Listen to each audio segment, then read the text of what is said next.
Sportscast presents Hoops Talk, hosted by Alabama basketball legend Erwin Dudley and sportscast contributor Ryan Krista. All basketball, from college basketball to the NBA. Listen to Sportscast Hoops Talk on digital radio, on the app, on your smart speaker, on Twitter, YouTube, Twitch.tv, and Facebook. Sportscast Hoops Talk. Rhythm, debate, layup, and dunk. Sports Talk Hoops Talk.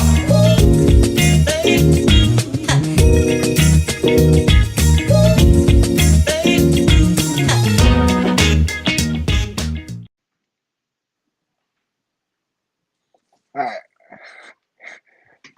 right. So I don't know what happened with our intro there, but welcome to Hoops Talk. I am Ryan Krista, and we're presented by the Sportscast. Today is March 20th, 2022. Subscribe to us on all our social media channels, Twitter, Facebook, YouTube, and Twitch. And if you haven't on Apple, please leave a ratings review. That will help us a lot. Today, I will be joined by my usual co-host, Erwin Dudley, former Alabama superstar. And guys, it's March Madness, and we're alive and well here. We're kind of ending the fourth day here, so of March Madness. We have a lot to catch up on and get ready for the Sweet 16 coming up next week. Erwin, how are you today? Welcome to the I'm doing Talk. great. I'm doing great. I'm happy to be here. Like you said, a lot of basketball to catch up on. It's been a long week, a lot of basketball, and at this time of year, that's what you expect. And you had a lot of upsets that went on over this past 3 or 4 days, and so we're going to talk about that. And a lot of people brackets got busted, and I'm one of those people. But the only thing I got good going for myself is that I picked Arizona to win the entire thing, and so Arizona still is in, and so we'll see how that plays out. Absolutely, yeah. As usual, we had some unpredictability, but that just comes in the territory of March Madness. First off, as a former Alabama player, before we get into the whole general, what's your thoughts on Alabama's one and done in the tournament this year? The way we played coming down the stretch, you kind of suspected it. You just hope that it wouldn't happen. Coming down the stretch, getting ready for the NCAA tournament, you want to be kind of playing your best basketball. And we came down, had a three game losing streak going into the tournament, and so we just kind of kept doing the same thing that we did over the last 3 or 4 games. With turnovers, not being able to knock down shots, not being able to get any rebounds, and Notre Dame, they came in, even though they had played a double overtime game the other day, they came in and they fought hard and they got the job done. They look more fresh-legged than we did. And then when Quinterly went down with the injury, that was another blow to us because he was part of our offense, and he was part of the engine that kept us going. And so when you take somebody like that out of the game, and it's a critical game, and in the first game of the of the NCAA tournament, it's tough to replace him, especially when you don't have guys. You have guys that playing minutes, but not playing a different role than they would have been playing if Quinterly was there. And so with that being said, we just couldn't overcome all the turnovers and the injuries and all that. But we still have some talent there now, and some guys will leave, some guys will stay, and you just have to kind of see how that plays out after everything is all said and done. Absolutely, it's, like you said, it's an up and down year for Alabama, a tough way, with the injury to Quigley, with a one and done tournament, with things like that, can derail your game quickly, and and it's hard, to get you that mojo back because you got players playing, different roles and when things like that happen. But yeah, Notre Dame came in and they played a good game. They shot the ball well, and it was going to be a tough game for Alabama. When I think because Notre Dame, on Friday played a very sound game, and they played a really good game here for about 39 minutes before they just gave it up Yeah, to Texas the Tech Texas here. Tech, yeah. But I mean, but so the stakes are a lot higher in the NCAA tournament, and everybody knows that you know you win, you keep going, you lose, and you're done, and so it's different. It's a different type feeling than the regular season because if you do lose a game, you look at okay, yeah, we lost today, but we still got another game coming up on the next Tuesday or Wednesday or whatever it may be, and so you kind of you look forward to those games, but then now when you get into the NCAA tournament, it's one and done. And so that's one of the things that what makes the NCAA tournament so special. You have to hope that you're playing your best basketball and hope you're doing your best. On any day that you touch the court, because I mean it doesn't matter. If you're a 1 seed or a 16 seed or 5 seed or 3 seed or whatever it may be. You know, any seed can, a lower anybody can beat anybody during this tournament. That's the beauty of it.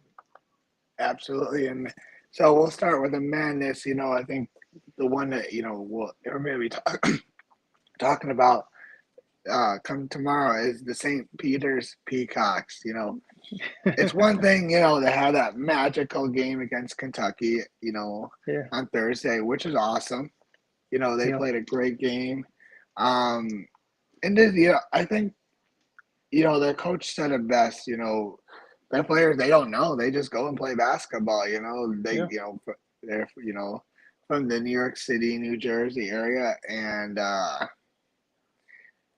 name Kentucky doesn't really rattle them, or they're just jealous that they're not playing for Kentucky, and So one remember other, we talked about this a few leading up to the leading up to the tournament. We talked about um, teams that are seated much lower than a higher seeded team, and they have a lot more to prove than a bigger seed. Like you said, some of those guys, I think Coach said the other day, some of those guys when they beat Kentucky, some of those guys think they should be playing at Kentucky or can play at Kentucky. And so, with that being said, when you're a smaller school and you're playing against a bigger school, you have something to prove because you want to be seen. You hear people talking, you know, week in and week out about Kentucky or Duke and all that. So of course, when you're a blue blood team, you're gonna get everything that team has because they want to prove that they can compete with that school with those big blue bloods. And so with that being said, and that's what happened with St. Peter's. So they came in, they beat Kentucky, and then they turned around and beat Murray State. I mean, I don't think only people think well, only people that thought that they could win those games were probably some that was the St. Peter's fans. I mean, probably even some of them didn't think it. I no, think that when you come down to games like that, the only people really believes in you is those people that's on that bench with you that's lacing them up every day, and some of them might doubt it.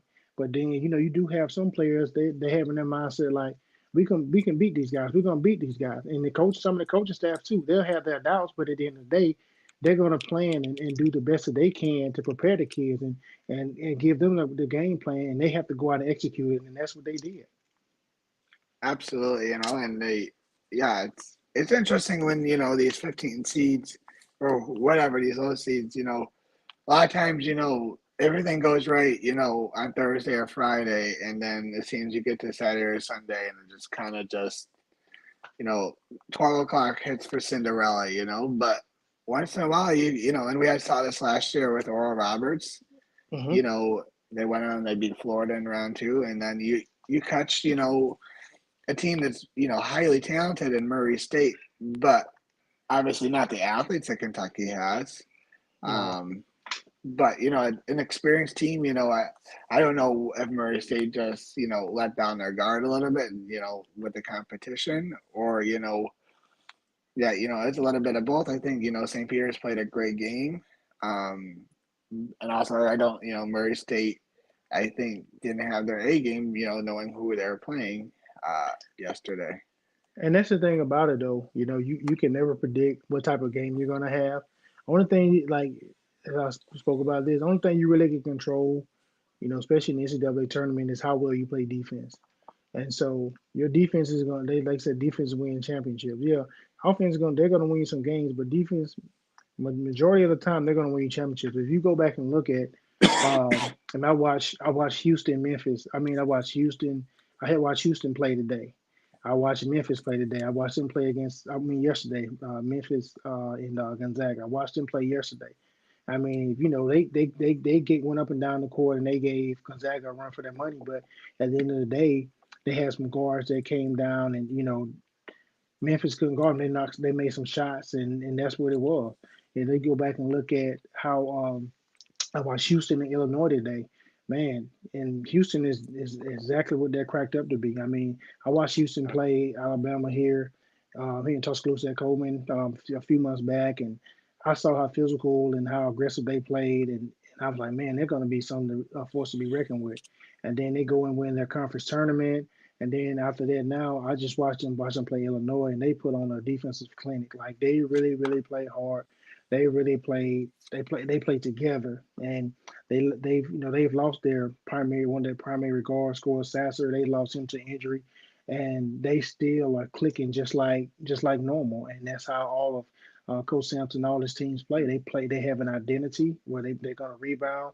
They're going to be aggressive. They play defense, and they're not going to beat themselves. And so it's just one of his teams. Um, and so Houston is one of those teams, man, that they could really, really continue to make some noise in the tournament because of what they bring to the court. Yeah, I don't want to jump ahead of myself. I know Arizona's tipping off here in just a few minutes, but if they do get through to TCU, we'll stay in Houston, uh, mind frame here. I really think that'd be a really great Sweet 16 matchup, Arizona Houston, because you have a team that's very offensive minded in Arizona. They just athletes on that team. And to me, they're 1A and 1B in best offenses in the country with Gonzaga. When they're Hmm. clicking. Hmm. Um, they're very I think they're the best team to watch aesthetically. Because they just they run the court and they shoot the ball, they attack. They hit you on all the levels. Which makes you an elite offensive team. But you nailed on the head, Houston, man. They suffocated a really good. I thought a UAB team. Yeah. And I mean, took their I think one of the best scorers no one talks about, Jimmy Walker, and really just yeah. shut him down. And Hmm. then they just you know Illinois. I mean, Illinois was grasping at straws. They took their best player out. Had a bad first half. And coach got frustrated and didn't put him in. The best guard they have. Hmm. Um, they just that's what a Calvin Sampson team does. It just gets you out of your element. And makes you know have to change things up. Um, so yeah, that could be a very huge potential matchup, next weekend. Um, so another. So we have two not mid-major, marquee Power Five teams that kind of snuck in. And when you sneak in, you get the 11th seed. So we have two 11 Uh-huh. seeds with Michigan and now newly Sweet 16 Iowa State. Um, I guess this is almost it doesn't matter what you do from November to February. You just got to get it. And you got Get two in. teams that it's two things happen. Like you said, get in, and one thing you can't control is your matchups. And March is all about matchups. And I think Michigan got against the I think an overrated Colorado State team, And and like and you said, you can't. I mean, you don't know the matchup that you're gonna get, and your main thing is that you want to get into the tournament. And if you look at how Joe Lenardi and a lot of people how they had the brackets and stuff seated, they didn't have Michigan, and some of them had Michigan, and some of them did have Michigan, but Michigan they they got in. And so if you look at like how they've been playing good. Like if you look at them now and the way they've been playing, you won't even think that they barely got in because they playing really good basketball. I mean, the Tennessee and Tennessee and the Michigan game on yesterday went down. It was a classic game. Tennessee came out, they played well. They won it. Of course, they won the SEC tournament, and they have been playing really well, some really good basketball. And so the kid Dickerson came out from Michigan. I mean, he started them off. He made some shots, and Kentucky started off kind of sluggish, and then they kind of got themselves together and came out and they started playing well. The kid Chandler, I mean, he's like I said, I see why they got him a first round pick in the draft this year. The kid is really good. He started off kind of slow in the beginning, but he picked it up at the end and he scored some really really crucial baskets for Tennessee. Got downhill, made some shots, and so the kid Josiah James, he played he kept them in the game in the beginning. He had a few mid-range shots that you like, man, this kid is good. But at the end of the day, Michigan, they just had a little bit more in their tank, and they was able to come up with a huge victory over Tennessee. Yeah, absolutely. So that they move on to the Sweet 16. Um, in Tennessee, like you said, a team that had a great regular season, probably should have been a 2 seed. Um, I think the seeds were already set before the conference tournaments in a way, so they're kind of locked in, to three, really, no matter what. So and then we have an Iowa State, who kind of got a friendly matchup with LSU, even though they're 11th seed. You got a highly talented LSU team, which is in disarray because they fired a coach, I figured they was gonna lose anyway. I didn't even have I knew I figured they were gonna lose. I mean, they Yeah, played hard, but I figured they was gonna lose. I didn't even they're care. definitely a Dr. Jekyll, Mr. Hyde team in LSU, and that's another team, Iowa State, who's found an identity, in playing defense. Yep. Basically just again suffocated Wisconsin, which is really playing a road game because you're playing in Milwaukee against Wisconsin. That's a great win for Iowa State, and they go on to face, right now. I mean, we got Auburn and Miami in a dogfight here. They'll Yep. have the winner of that game. So Yep. they play Miami. You're looking at an 11-10 matchup there, which would be unique. But there's still plenty of time left in that game. But Yeah. props to Iowa State. Another team. Who that. If you ever look at like the bubble watch, they were always kind of a lock.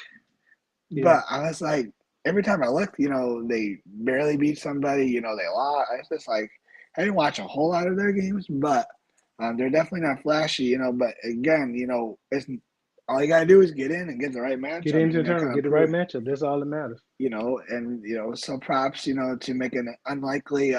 This is a team that I don't think they won a conference game last year too.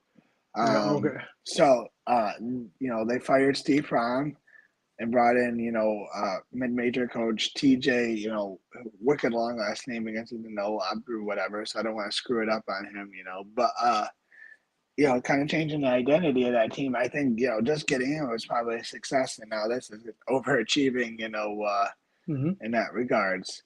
Um, so what did you think of the matchup yesterday, which I think was an all-time classic, Baylor and UNC? A lot of Oh storylines in that man, game. man. I watched their game, and man, I tell you, Carolina, they were in control the whole entire game. I mean, they played really well. And then but the Baylor, they had the never die attitude. They kept fighting, they kept clawing, and they ended up getting back into the game and going in overtime. And at the end, Carolina ended up winning. Um, Again, Carolina, they made some changes and stuff in their lineup during the year. They kind of got them on track, and they had been playing really well. And they got this. He decided to go with a few guys, and he was like, "Hey, we're gonna play this way." And they in Carolina, they kind of turned it on and started playing well. Um, their two guards, the kid Davis, and I forget the other kid name for UNC. I mean, they played Uh, lights out, yeah, nightly, both love. of them. So they play really well. And so when you have guys that playing like that, and one guy's playing one night, the other guy's playing another night, you really can't key in on a certain guy because you never know who has the high hand. and so you can't really focus on it. You have to really prepare for the whole entire team. And so Baylor, I didn't. One of the reasons why I didn't really expect them to go as far, especially with they lost their big guy. He went down with the season-ending knee injury, and that was one of the things that I kind of factored in when I was filling out my bracket was him being out. I didn't feel like that they had enough on the inside physically to really compete with a lot of other teams once they start to kind of get down into the second round or the third round of the NCAA tournament. So, um, but it was a really good game, though. I mean, it really was. I mean, I watched it. I mean, I was shocked to Yeah, see how I thought it would have been a lot. I thought it would have been tight. I thought it would have been kind of how Duke and Michigan State was today. If you watched that game, Duke and Michigan State, that game was like up and down, but it was back tight and and it forth. was Yeah, deep. Man, it was good. It's one of those classic, those heavyweight boxing matches where one person throws a punch, the other one comes back with another one, and that's what happened. But at the end, Duke prevailed. I think Duke had a little bit more talent overall in their roster, and that's how they overcame everything because coming down the stretch, Michigan State made a big run. They got them back into the game and they took the lead. Uh, and so Duke relied on their talent, Coach K, and they was able to come out with the win. Well, but they made some really really big plays. They did. absolutely. Like that was a classic game. I we'll go. I'll touch on UNC and then I'll touch on Duke. Again. UNC kind of used the momentum. For round one absolutely obliterated Marquette. Used Hmm. that momentum, I think, to really jumpstart it against Baylor. Then they had a key ejection of Brady Mannix. Hmm. Let her go off. Probably the right call. Spirited the play. I think I would. And the magnitude of the play. I think, a 25-point game, like, okay, they'll hold on 10 minutes left, no big deal. It's not, fighting, so he'll play the next game. But that was a huge deal. He's the kind of the go-to scorer for UNC, and Yeah. kind of showed how important he is. But, I think that was true guts, for UNC to, take that punch from Baylor, get to overtime, and then kind of withstand all that momentum and get that victory. I Hmm. kudos to that. Like you said, Duke, Michigan State. I think when you put blue bloods together, coaches, like Izzo and Kay, they kind of put on the show. Both teams, got teams rose to the occasion. And that's what you want in March. You want teams that when two teams play hard, it kind of throws out a lot of, the skill team will probably win in the end, but both teams, are going to compete to the end, and like you said, I think, the star power of Duke was just a little too much. Yep. Um, Yep. another SEC team, I got to watch, I got to go to Buffalo this weekend, Arkansas. Scrappy. Those son of a guns, they're not flashy. They got the go-to guy in, Noche. He's really, clutch time. They got Davis, 60 guy practically starts at both games, comes in a minute and a half into the game. Uh-huh. But, they're going to tooth and nail you on defense, make it hard on you. And they're crazy athletic, on the boards, but I saw that they kind of got the luck of the draw in the sense of not a luck of draw because they played a really good Vermont team, well They did. coached, Yeah. really a really good game. Took a good punch from Vermont, kind of exposed. If you spread them out, they'll open up. But I think in the end, Musselman was able to make adjustments to kind of force Vermont to go to their second or third options, and that when you get to, Yep. these mid-major teams, they don't have that depth of scoring or depth of talent, and taking away, that their best player kind of stalled them for a little bit, enough for them to kind of take that lead, and kind of hold Yeah. on there. And then kind of, I think a game that Musselman probably loves is just an all-out war with New Mexico State.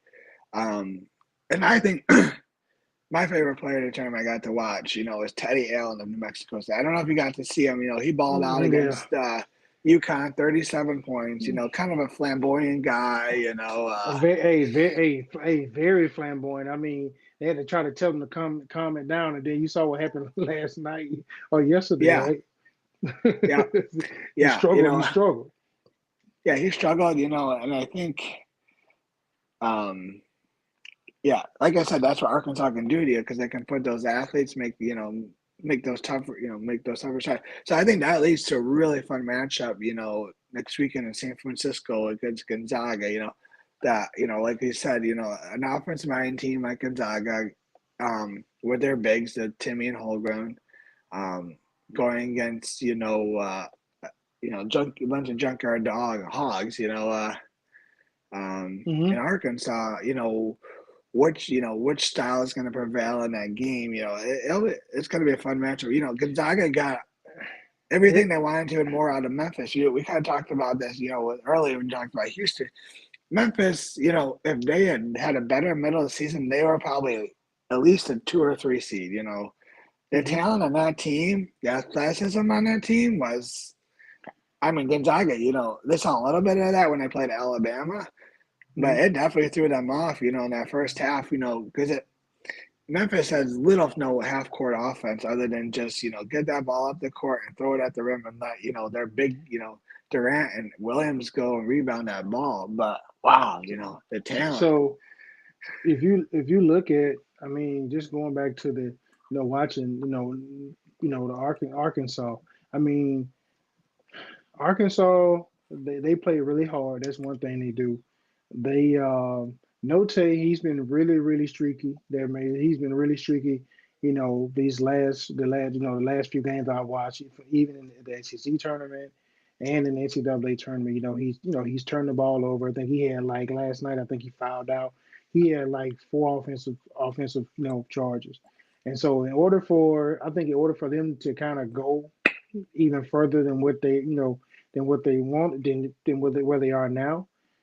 He's going to have to step up and he's going to have to be their leader. I mean, just coming back, he's one of the experienced guards coming back to the team from last year, and he's going to have to be the leader. He's going to have to learn take care of the ball. He forces forces a lot of shots. He forces things that he don't need to force. I mean, instead of just letting the game come to him. And I understand that they need his scoring, but sometimes he needs to understand for himself that it's a time where I can put my foot down. I can put my foot on the pedal and I can push the ball versus me not wants me not doing it. And so that's one of the things that he has to realize. Now the whole defensive, I think it'll be a tough battle. It's going to be a good game, but I think at the end, I think that Gonzaga is more talented than they are, and also I think that Gonzaga their length is going to give them a little problem as well. I mean they have with Timmy and Chet Holmgren, they're long. But then once if they get them in foul trouble, I think that'll be their best bet. If they get one of those guys in the foul trouble, that'll be the best thing I think for Arkansas. Memphis gave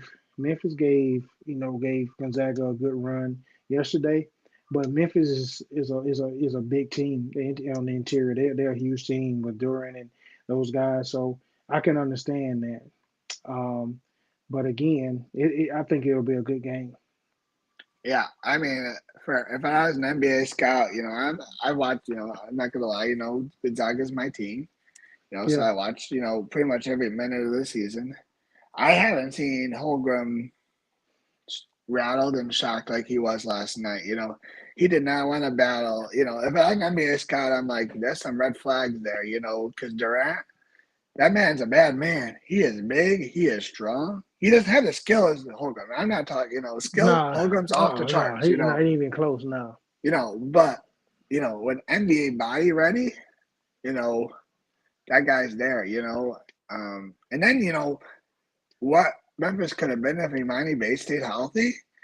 I Hmm. mean, the guy hasn't played in a month and a half. and played, basically 10 minutes is all they told him he could play, and the guy comes, Uh-huh. no fear, no nothing, and he missed, he was about 50%, but everything, was right on line, and they're terrible shots because they had people in his face, well, wow, I just think, you're watching that game, like, this team could have been a Final Four team if they had just not, wasted the whole month of December and January, they did what they got to do to get in the tournament, but wow. Penny can recruit, that's for sure. Oh yeah, he Um, definitely can do that. I mean, without a doubt, he definitely can recruit. so, a couple other news and notes. So, Before we move on, we got a question that we need to yes, I put it out address. there. Yes, from Otis Hunter the third. Yeah. So there's no more perfect brackets. Who do you have, right now with I think 18 teams left, 19 teams left. We have three Yeah. more games. Yeah. Who do you have going? I mean, like I said, my bracket, like you just said, there's no more perfect bracket. So, and I picked Arizona to win the whole entire thing. That's the only thing that I got going for me right now. I've watched them over the last month or so, and closely. And man, they are really good. They can score the basketball.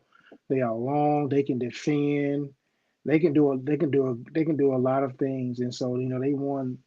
They can do whatever. They can go up and down. They can push the ball up and down the court. They can run a set offense, and I think it'll be interesting to see if any team can match up with them or beat them. Uh, it'll be very interesting. But I think at the end of the day, I think Arizona. That's who I got pick winning the whole entire thing.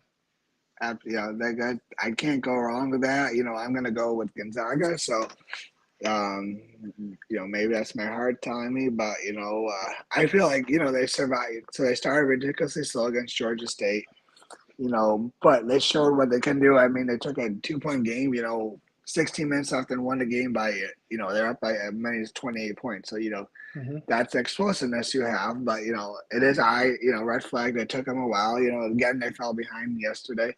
So hopefully, they got that first round, jitters out, and now they move to the regionals here, where the competition, stiffens. They have a potential match.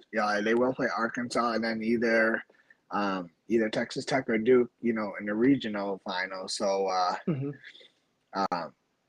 those, I'm kind of eyeing that Gonzaga Duke, Elite Eight matchup. I think that that's going to be a fun matchup there. So yeah, but back to the question. Yeah, I'm going to go with Gonzaga. So hopefully, they got that first round. So let's just kind of go over, the matchups we'll do the best we can. As like I said, at this present moment, we still have games going on. Yeah, But I know, right? So we'll kind of go over the best we possibly could right now, and the matchups we have definitely Well, sealed. So hey, right now, Auburn and Miami is playing, and Miami is giving Auburn everything they want and some. I mean, yeah, they're up by 14 points on Auburn, so it's like, but now yeah. they just I scored three remember, pointer. yeah, I think Auburn. That's kind of what they do. They play on the risky line a lot. But they're a team. With their athleticism and their ability to play defense. We'll see what happens here. They'll make a Oh run. yeah, It's whether Miami will hold them off or not. yeah. So let's start off. With air. Well, let's. I don't want to throw down the Horned Frogs or anything like this. But Arizona/TCU versus Houston. But we'll. For so I'm assuming you're gonna take. Well, tell me what you think about that Houston, game. Houston. I watched. Over I watched. Arizona? I watched TCU. No, I mean over. Let's just say Arizona beats TCU. Oh, come on. Man, that's So gonna I be. mean, I tell you. Okay. Now I thought you were saying TCU was no, gonna no.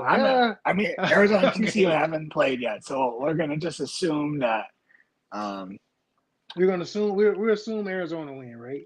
Yeah, Arizona. which we used to, which is a dangerous assumption in March Madness. I know. I'm gonna tell you, man. Like I said, I've watched Houston a lot. I've watched Arizona a lot, and man, that right there is gonna be a real battle. If they meet each other. But again, I think that I think Arizona still is gonna win. I mean, just from the fact, I think that with their length, they're gonna give. I mean, they're going to give Houston a problem. They can step out. I mean, the big guys, they can actually move laterally some, so they can guard Fabian White for and a couple of other guys. And they're rim protectors. They protect the rim, and so it's going to be interesting to see how Houston scores on the interior over those big guys. But again, I'm Abs- gonna go. I'm gonna go with Arizona. All right, I good hate. I call. don't. I don't want to do it, but I'm just Yeah, looking at it. eventually these And teams got to. Yeah, eventually you get a point where these teams got to lose some of these. Michigan we talked about, and team we haven't really talked about. They kind of just take care of business this weekend in Pittsburgh, and that's Villanova. boy, I tell you, one of my friends. I text one of my friends about Villanova today, and I told him he asked me about the Ohio State and Villanova game. I'm like, look, I'm not gonna bet you on Ohio State Villanova. I'm like, I know. I said I know Villanova is gonna win or beat Ohio State. And that was that it happened. Ohio State, they gave it all they could, but at the end of the day, Villanova, experience and being a the coach right being in the tournament, I think that kind of that helped them at the end. Uh, man, I tell you, it, it really depends. I'm gonna tell you what it depends on. It's gonna depend on how well Dickerson plays. If he plays like he played against Tennessee, he was picking and popping, and he was in the basket. He was finishing around the basket strong and getting the and ones. Then he's gonna give Villanova a run. But if he's not the same or even remotely close to the same as he was on yesterday, they're not gonna beat Villanova. So I'm gonna go with I'm gonna go Villanova. I'm gonna go All right, Villanova. that's a good one. Um, we have Kansas and Providence. The team I got to watch, Providence, is Yeah, I watch. they Yeah, I are watch both of them. Yeah, yeah. yeah, That's going to be another heavyweight. Kansas. That's Yes, two fundamentally sound teams that very physical. Play. Providence will put you through the meat grinder on offense. They're very deliberate, but um, inside outside game. And Kansas has got elite players. I think what's different about Kansas last couple weeks is the guy that transferred from Arizona State named Remy Martin, who is I think yeah, the Big 12 preseason player of the year, just because yeah, he was a yeah, Pac-12 player of the year. So I think yeah, there's this high expectations, and really did nothing, but during the Big 12 championship game has really turned it on. yeah. Man, this is gonna be a good one too. I think I'm gonna go with. I think I'm gonna go with. I'm gonna go with. I'm gonna go with Kansas. Okay. I mean, yeah, Nothing wrong with that. That's safe, good pick. Um, so we have Iowa State versus either Miami or Auburn.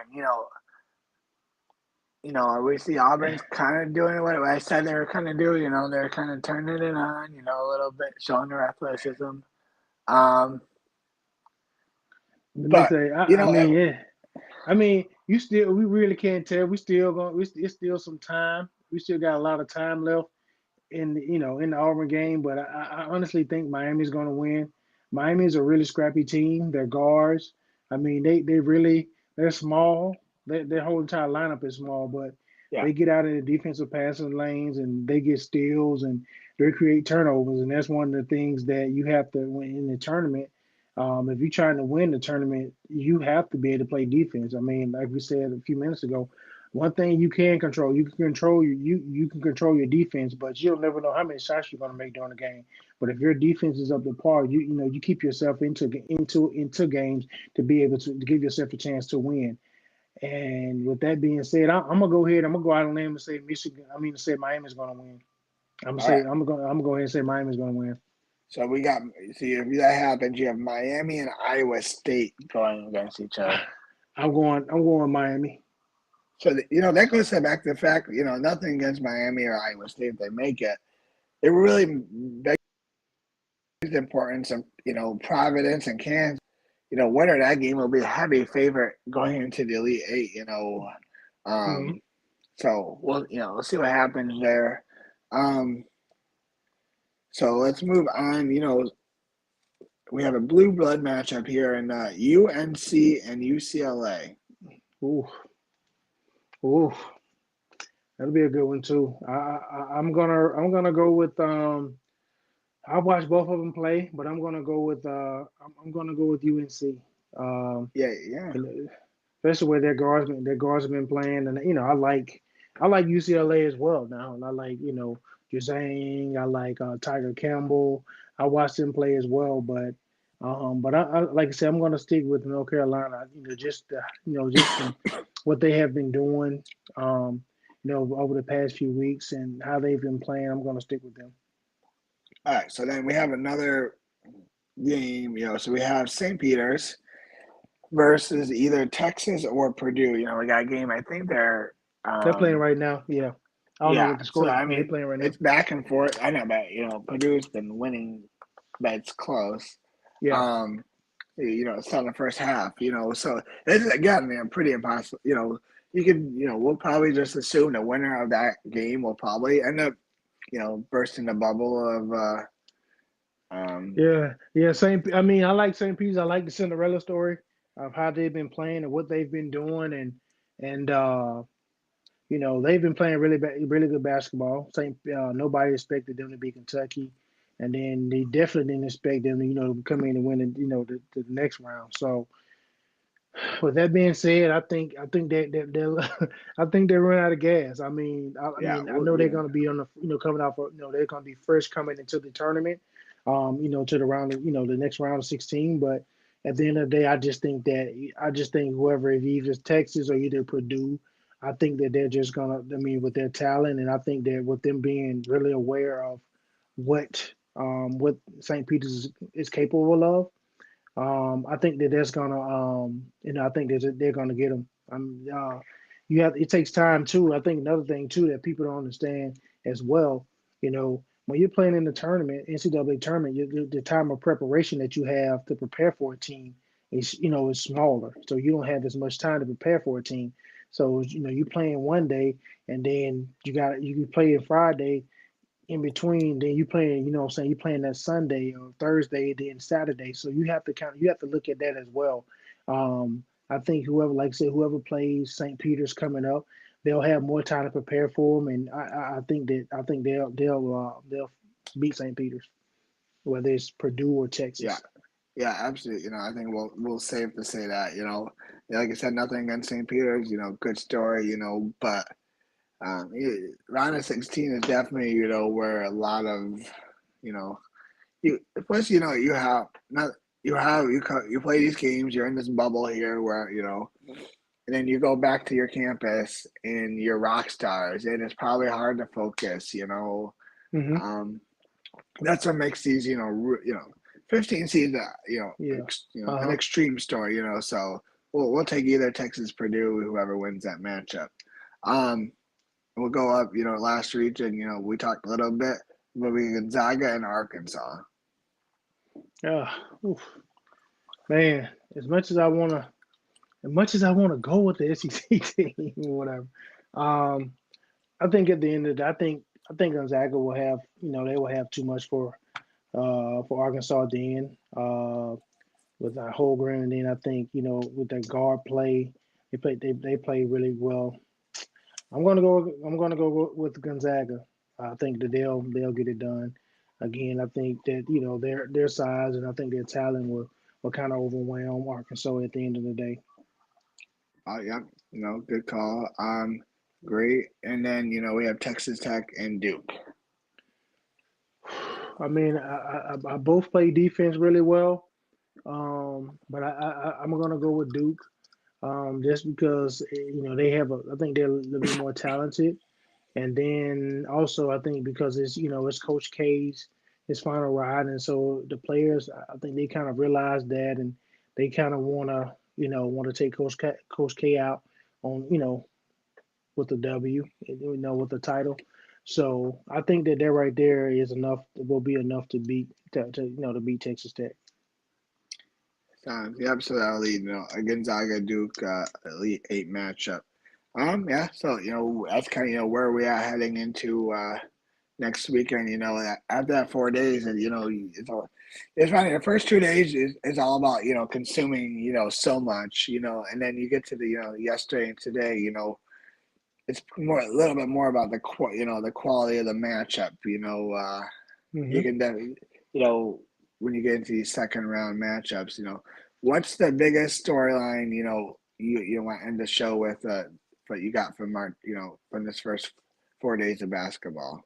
I mean, like we talked about, St. Peter's, Yeah, St. Peter's Peacocks. They came in, a little small team from New Jersey, and man, nobody thought that they were going to slay the big giant like Kentucky.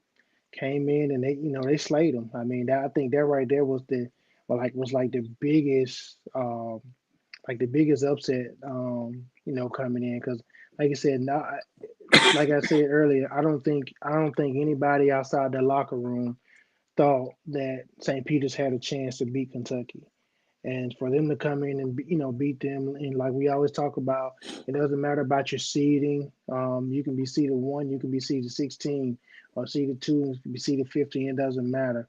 But at the end of the day, it really all boils down to who wants it the most, who wants it the most, who's playing the hardest, and who's playing the best. And so, again, if you're a blue blood team or a bigger team, and if you don't respect your opponent, what they're able to do on the court, things like that'll happen. You'll get upset.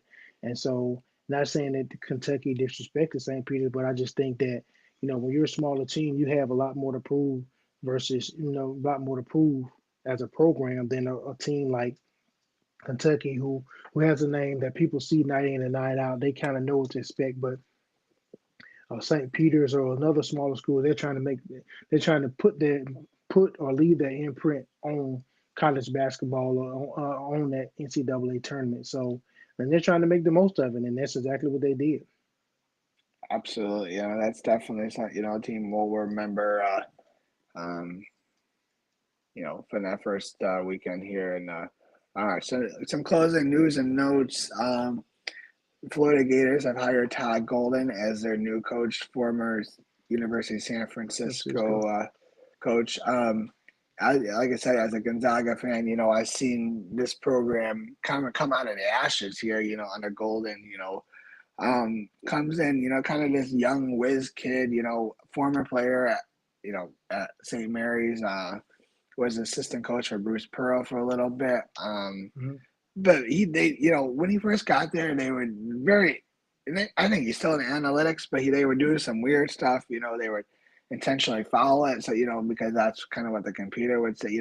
But I think that was kind of the whole serve. Keep themselves competitive until they brought in higher echelon players. But they're right in there. They made the tournament as um as an at large this year, so that was Hmm. big for that, which kind of sealed the deal as a contender for a high ranking job, So I think Florida is trying to up the magic of Billy Donovan, maybe, with Hmm.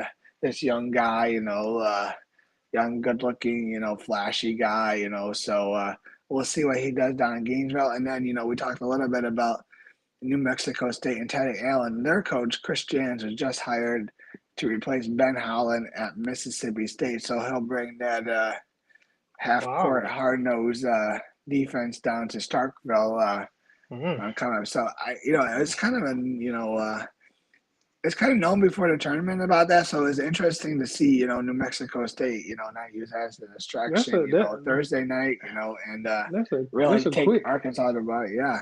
So that's a quick I think that turnaround. was Yeah. yeah, I think that was kind of a done deal. Maryland hired Seton Hall coach Kevin Williard to replace Mark Turgeon. So I don't know if that's really an upgrade, in the sense of for Williard, but going to see how Maryland's a school. I think living with the ghost of Gary Patterson, not Gary Williams. Yeah, kind of, in my lifetime, they kind of, that only time Maryland's ever really been totally successful. And, they're kind of always trying to find that next Gary Williams there. So, good luck to Kevin Williard there in College Park, Maryland. Anything you want to add before we're done here? No, I mean, you shocked me with the Mississippi State hire, but hey, we'll see. We'll see what comes out of that. That's that right there. I didn't know they didn't hire him that Yeah. fast, but yeah, I mean, that'll be interesting. We got a lot of people here in the SEC. We have Frank Martin, Conzo Martin. Conzo Martin, yeah. Yeah, it's a lot. A lot of guys have been there. For a little bit of time there. So we'll have a lot of new faces on the sidelines coming up next year. It'll be real interesting though. Real interesting to see. I can't wait though.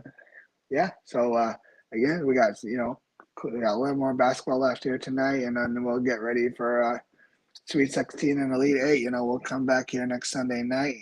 I think the games will be done by the time we'll kind of get our first preview of Final Four coming up in the following weekend. So. Yep.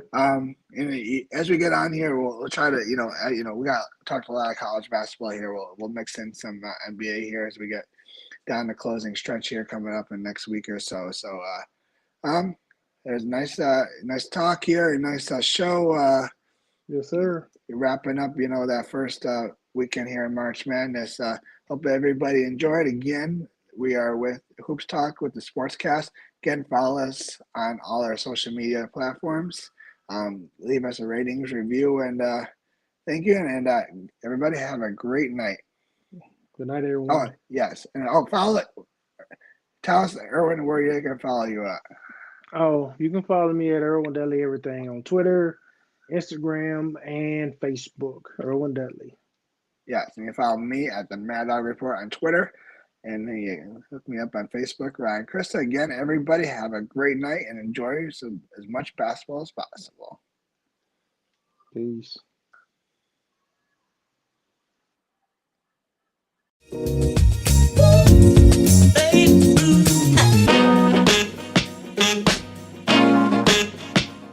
Hey,